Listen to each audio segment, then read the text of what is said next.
वृथा खेद यसे बाले, अहो चिंता त्वरो कथा, श्री कृष्ण चरणाम भोजम स्मर दुखम गमिष्यति। हे बालिके, आप ज्यादा खेद मत करो, ज्यादा दुख मत करो। आप तो उन परमात्मा श्री कृष्ण के चरणों का स्मरण करो, उनके चरणों का चिंतन करो, जिन्होंने अंधे बिल्व मंगल की भी बात सुनी थी, जिन्होंने अंधे बिल्व मंगल पर भी कृपा की थी। महाराज, ये बिल्व मंगल कौन था? अब बीच में प्रसंग आ गया तो मैं आपको बतला दूं। एक भक्त है जिसका नाम है बिल्व मंगल, लेकिन ये जो बिल्व मंगल है ना, ये एक वैश्या से प्रेम करता था। उस वैश्या का नाम था चिंतामणि। जैसी संध्याकालीन होती, वह अपने घर को त्याग कर उस चिंतामणि के घर चला जाता। लेकिन एक दिन क्या हुआ कि बिल्व मंगल के पिताजी का श्राद्ध था। गांव वालों ने, पड़ोसियों ने कहा, बिल्व मंगल, आज आपके पिताजी का श्राद्ध है, आज आपको कहीं नहीं जाना चाहिए। पड़ोसियों की बातों को माना, गांव वालों की बातों को सुना, न गया कहीं। लेकिन जैसी संध्या काल हुई, एक बार प्रेम से कहिए राधे राधे, और जोर से कहिए राधे राधे। अच्छा, आपने देखा होगा प्रायः राधे राधे बुलवाते हैं तो दोनों हाथों को क्यों उठवाते हैं? भाई राधे राधे तो ऐसे भी बोल सकते हैं हम, पंडित जी पता नहीं क्यों दोनों हाथों को उठवा देते हैं। तो एक बात बतलाइए, जब कोई व्यक्ति जिसको तैरना ना आता हो और वो किसी सरोवर में गिर जाए, किसी नदी में गिर जाए, तो वो क्या करेगा? दोनों हाथों को ही तो चलाएगा ना कि भैया कोई बचाओ हमें। इसी प्रकार हम एक भव सिंधु में पड़े हुए हैं। इस संसार सागर ही तो है, इसमें किस प्रकार रहना है हमको नहीं आता। इसलिए हे राधा रानी, हमने तो हाथ उठा दिए हैं, अब तू ही हमें तारेगी। इसलिए हम दोनों हाथ उठाकर कहते हैं, क्या कहते हैं? आवाज नहीं आई भैया? राधे राधे, श्री राधे। लेकिन जैसी संध्या काल हुई, बिल्व मंगल के हृदय में चिंतामणि से मिलने की उत्कंठा उदय होने लगी। और संध्या हुई, उसी समय तूफान आ गया, बहुत जोर से बारिश होने लगी। लेकिन बिल्व मंगल अपने आप को रोक नहीं पाया। उसने अपने दरवाजे को खोला, पहले तो अड़ोस पड़ोस में देखा कोई है तो नहीं, दरवाजा बंद किया और रात्रि में ही चिंतामणि वैश्या से मिलने के लिए चल दिया। चलते चलते क्या हुआ कि रास्ते में एक सरोवर पड़ती थी, एक नदी पड़ती थी। तूफान आने के कारण, बारिश होने के कारण उसमें बाढ़ आ गई। क्या किया बिल्व मंगल ने? चारों ओर देखा, उसको ऐसा प्रतीत हुआ कि मानो कोई गट्ठर, लकड़ी का गट्ठर बहता हुआ आ रहा है, उस पर बैठा और उस सरोवर को पार कर दिया। अर्धरात्रि बीत चुकी थी।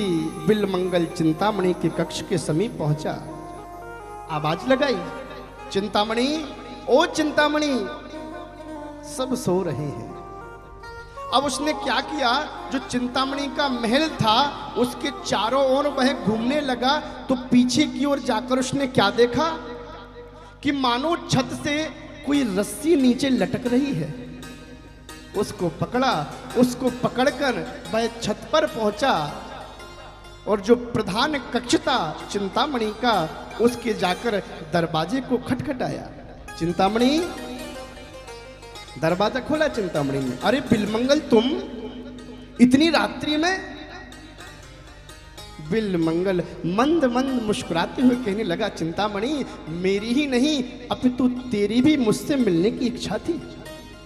जब ही तो तूने रस्सी टांग रखी थी, चिंतामणि ने कहा, रस्सी मैंने तो कोई रस्सी नहीं टांगी, अरे उसी को पकड़कर तो मैं ऊपर आया हूं। प्रकाश को लिया गया, रोशनी ली और जाकर देखा तो क्या देखा, कोई रस्सी नहीं है वहां पर तो एक कोई काला नाग लटक रहा है, सर्प लटक रहा है, जिसको पकड़कर बिलमंगल ऊपर आए थे। चिंतामणि ने कहा, बिलमंगल, रास्ते में सरोवर पड़ता है, नदी पड़ती है, उसमें तो तूफान आने से उबाल आ जाता है, बाढ़ आ जाती है, तुमने उसको कैसे पार किया? बिलमंगल ने कहा कि कोई लकड़ी का गट्ठा शायद था, उस पर बैठकर मैं आया हूं। प्रातःकाल हुआ, चिंतामणि बिलमंगल को लेकर सरोवर के तट पर पहुंची तो क्या देखा, जिसे वह लकड़ी का गट्ठर समझ रहा था, वह तो कोई मुर्दा था जो सरोवर में बहता हुआ आ रहा था, उस पर बैठकर वह पार आया। महाराज, फटकार लगाई है चिंतामणि ने, अरे बिलमंगल, जितना प्रयास तुमने इस देह मास को पाने के लिए किया है, यदि इससे आधा भी उस परमात्मा के लिए कर देते तो शायद तुम्हें उस कृष्ण का साक्षात्कार हो जाता। जैसे ही महाराज फटकार लगाई है, बिलमंगल को वहीं वैराग्य हो गया और चिंतामणि के चरणों को पकड़ लिया, सब कुछ त्याग दिया और अब बिलमंगल जो था वह भिक्षावृत्ति कर कर अपने जीवन यापन करता है। एक दिन क्या हुआ, एक साहूकार के घर के पास पहुंचे बिलमंगल, जाकर कहा, भिक्षाम देहि। साहूकार की 19 वर्ष की कन्या आई और भिक्षा देकर अंदर चली गई, लेकिन बिलमंगल खड़े रहे। साहूकार आया, महाराज कुछ और लेने की इच्छा है क्या? बिलमंगल ने कहा, एक काम करिए, जो अभी आपकी पुत्री आई थी ना, उसको पुनः बुलाइए। उसी समय बिलमंगल ने चारों ओर देखा, कुछ एक कांटे का वृक्ष लगा हुआ था, उसमें से 2 कांटों को तोड़ा, हाथ में लेकर खड़े हो गए और कहने लगे, इन नेत्रों को देह के बाजार में जाने की आदत पड़ गई है, जिसके कारण मेरी परमात्मा के बीच में दूरी बढ़ जाती है। और उस कन्या को देखते देखते दोनों कांटे अपने नेत्रों में डाल दे, अश्रु प्रवाह होने लगा, रक्त प्रवाह होने लगा, दोनों आंखों को फोड़ दिया। अब तो महाराज, अंधे बिलमंगल को कौन सहारा दे? बिलमंगल भ्रमण करते हैं और मानो पुकारते रहते हैं कि कोई मुझे वृंदावन पहुंचा दे, कोई मुझे वृंदावन पहुंचा दे। आइए हम भी करुण पुकार 2 शब्दों में सुनते हैं बिलमंगल की। कोई वृंदावन मुझ पहुंचा दे, कोई वृंदावन मुझ पहुंचा दे, कोई वृंदावन मुझ पहुंचा दे, कोई वृंदावन मुझ पहुंचा दे, कोई वृंदावन मुझ पहुंचा दे, कोई वृंदावन मुझ पहुंचा दे, कोई वृंदावन मुझ पहुंचा दे, कोई वृंदावन मुझ पहुंचा दे। बिलमंगल कह रहे थे, मुझे वृंदावन जाना है, क्या कोई मुझे वृंदावन पहुंचा सकता है? उसी समय एक बालक आया, बाबा वृंदावन जानो है तो को? मैं वृंदावन जा रहा हूं। लाला कौन है तू?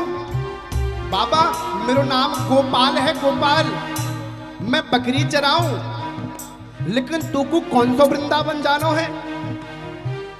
अब बिलमंगल बतलाते हैं, कोई वृंदावन मुझ पहुंचा दे, कोई वृंदावन मुझ पहुंचा दे, कोई वृंदावन मुझ पहुंचा दे, कोई वृंदावन मुझ पहुंचा दे, कोई वृंदावन मुझ पहुंचा दे, कोई वृंदावन मुझ पहुंचा दे, कोई वृंदावन मुझ पहुंचा दे, कोई वृंदावन मुझ पहुंचा दे। जहाँ राधा रानी यमुना तट पे रास करत हैं, जहाँ मुरली बाला माधव सबकी बात हरत है, जहाँ राधा रानी यमुना तट पे रास करत हैं, जहाँ मुरली बाला माधव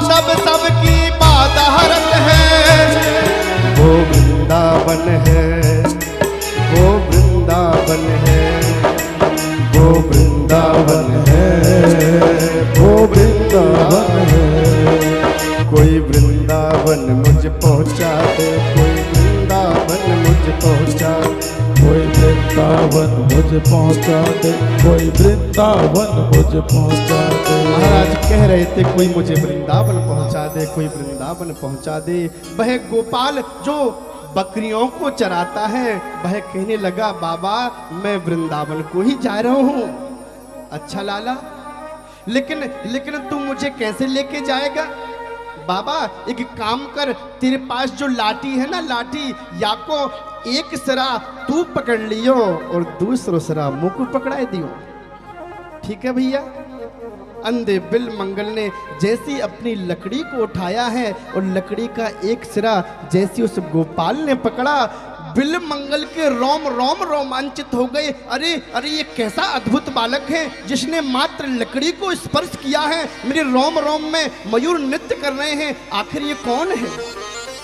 आगे बालक चल रहा है, पीछे बिलमंगल दो दो उंगली हाथ को बढ़ाया, उंगली बढ़ाते बढ़ाते जैसे ही हाथ को पकड़ा है अंतर्ध्यान हो गया। जैसे अंतर्ध्यान हुआ गोपाल रोने लगे। बिलमंगल गोपाल छोड़कर चले गए ना,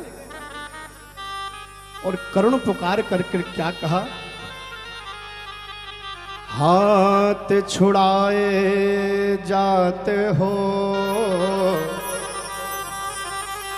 निर्बल जाने के मोह। मैं बलहीन हो चुका हूं ना, नेत्र भी नहीं है मेरे, तो निर्बल हो ना, इसलिए हाथ छुड़ा कर जाते हो।